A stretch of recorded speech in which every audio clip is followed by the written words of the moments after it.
Welcome back to the Deep Dig, a sports pod. I'm your host, Drew. My other host, right over there. What's up? It's Dee. Good to see you again. Be sure to hit that like button. Be sure to subscribe and drop some comments below. Let us know your thoughts. Yo, it's time. Shedeur Sanders. Shedeur Sanders has looked as good as you could possibly look in a preseason game with two really impressive touchdown passes. And Stefanski came out after the game saying he's going to get a lot more time. He's going to get a lot more reps this coming week and get more potential to play in week 2 of the preseason. Did Shedeur just earn himself a legitimate shot at the starting job? And did he show what we've been saying all along, that he's the most talented quarterback on the roster? I think, one, he did not earn the starting spot. I think it's entrenched that Joe Flacco is going to be the starter moving forward, at least for week 1, because he's a vet. And you know what you're getting with Joe Flacco. And realistically, old veteran Joe Flacco has been playing out of his mind. He's been balling out. I think that you have to keep rolling with the hot hand when it comes to that. But you can tell that Shedeur is leaps and bounds more talented than Kenny Pickett, than Dylan Gabriel, and it was undeniable when you look at what he can do on the field. And yes, I know people are going to say like, okay, but it was the second stringers, it's a preseason game, blah blah blah. The throws, the touchdown throws that he made flexed his arm talent. You could see he was fitting it into tight windows. He read the defense. He was able to roll out, and then he flexed, his arm strength in getting into the hole. Honestly, it was very impressive. There were times where I see the concerns of like when you're drafting Shedeur in the first round, what you didn't want was him to be one of those guys that, okay, when the play breaks down, what's going to happen? And Stefanski kind of set him up on the first drive of the game with that fourth down where it's, all the wideouts open, they blitz, nobody's wide open, and he has to take it would have been a grounding, but yeah, he ends up getting that. But if you can eliminate some of those plays and some of those tendencies where he holds the ball and tries to do Caleb Williams-esque plays, I think, again, you have all the talent there. He is an NFL starting level quarterback, and I'm really excited for him moving forward. Yeah, and just watching the preseason play of other quarterbacks in comparison this offseason, it's the first week, so I don't want to get too far ahead of ourselves, but watching a guy like Jalen Milroe, watching a guy like Riley Leonard, I thought both of them looked pretty impressive going into these games. They had some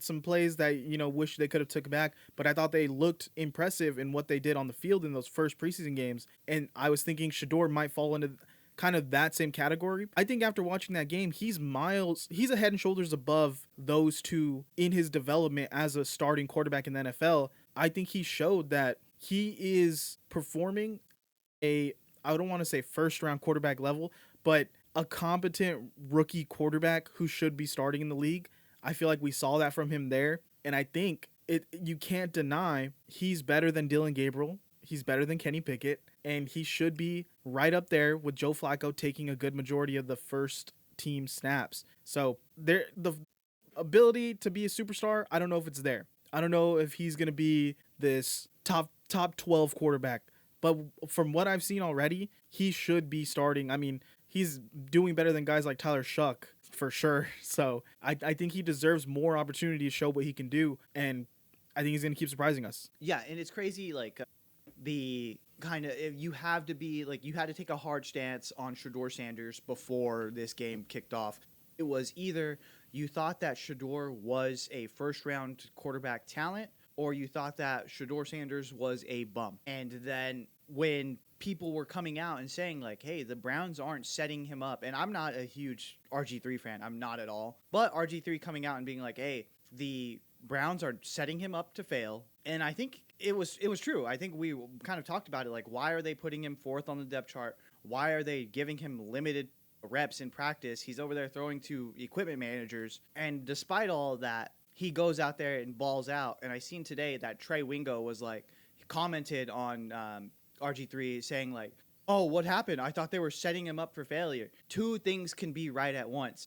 One, they could have set him up for failure, which they did. And two, he overcame that and was successful. Those are two separate things. They don't live in so that is one thing. I do think that they were setting him up for failure. I think that they were showcasing him because I do think that they wanted to limit themselves and they wanted to hopefully have him play well enough to get some trade interest, but now he's overperformed. And you do have to make that move. You do have to be like, okay, well, we are going to now give him more reps in practice. And you could see it on, I had sent you a picture, and it's a screenshot of the Browns sidelines. And it's Deshaun Watson sitting there looking pretty, devastated.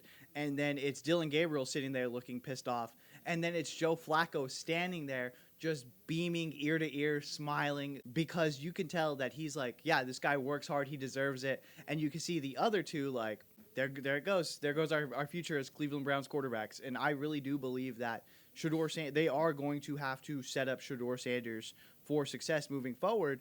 And I don't know if you caught this either. Andrew Berry came down and was standing next to Shedeur Sanders after being thrown under the proverbial bus by the owner. He comes out there and, hey, if you're going to say that this was my call, then yeah, you know what? When it works out, this is my call. He goes out there and stands next to his guy, Shedeur Sanders. Well, I brought this up last time we talked about it on the podcast before this game, where we were saying this could be a showcase game trying to get Shedeur traded to boost his trade value.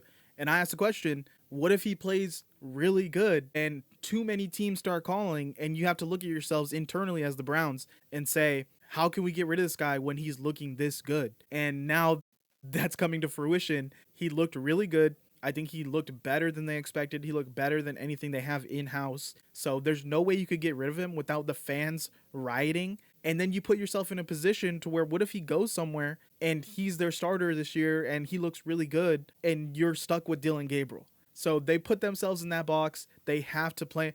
I think at this point, if you're Barry and Stefanski, you have to look at it and say, we didn't like him coming in. We didn't want to hitch our wagon to him. But guess what? This is where we are, and he's playing good. We think we can work with him. Let's pivot our mindset, and let's commit to Shedeur. Let's just do it, because Shedeur's gonna be here, and we might not be here next year. So we might as well try to make the best of it and make chicken salad out of this, chicken excrement. And honestly, he's more talented. He's more talented than Kenny Pickett. He's more talented than Dylan Gabriel. Why not utilize him? And I get if it was one of those things like, hey, allegedly we didn't make the pick, but you were forced into something that's better for you. You know what I mean? It's like when you're a kid and you have to eat your vegetables. It's like, okay, well, this is better for you. This is going to help you out in the long run.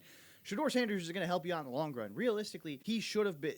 This is a Mel Kiper. I seen the Thanos Mel Kiper, meme going around, and he is 100% right. This was a huge misevaluation. This guy should not have been there in the 5th round. He should have been taken. I would have taken him in the 1st round. I think that as we talked about it before, you could have squinted your eyes and been like, okay, I could take him over Cam Ward just because of these things. And yeah, I get Cam Ward.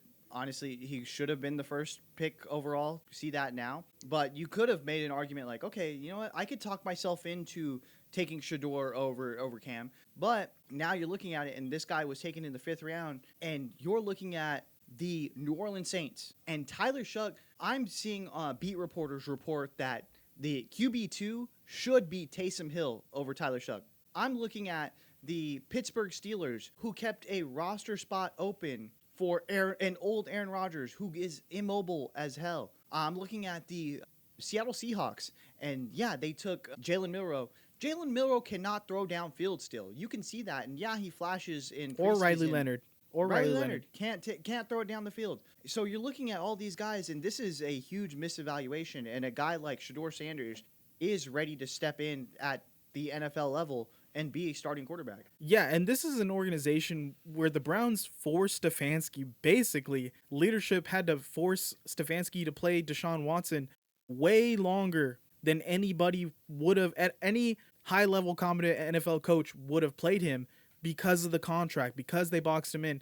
There was no way, even though fans were calling, everyone was seeing it. Players, I'm sure, knew it, that Jameis Winston would have been a better option than Deshaun Watson. So if they had forced you for so long to play Deshaun Watson and no repercussions because of that, and they're now forcing you to play Shedeur, it's not as bad. It's way better of a situation where they're saying you have to play this rookie. I'd much rather be forced to play Shedeur than be forced to play Deshaun Watson right now. Yeah, and again, if you're looking around the league and you're a guy who took a quarterback above Shedeur Sanders, you are kicking yourself, and you're like, dang, why did we do this? He was there. He was available in the 4th round. He was available there in the 3rd. We passed him not just once. We passed him multiple times, and we could have had this guy. Again, the Saints reached the Seahawks. They could have got Shedeur. Instead, they went Jalen Milroe, and we were surprised about that. And I get the traits, and he's so fast. Athletic. He's so fast. He can't throw the ball. It's crazy. I mean, he looked okay, but he can't throw the fucking ball. The speed is insane. I'm a Jalen Milroe guy. I like Jalen Milroe. He's not ready to make NFL level throws. He's not. And Shedeur is. Yeah. It's clear as day.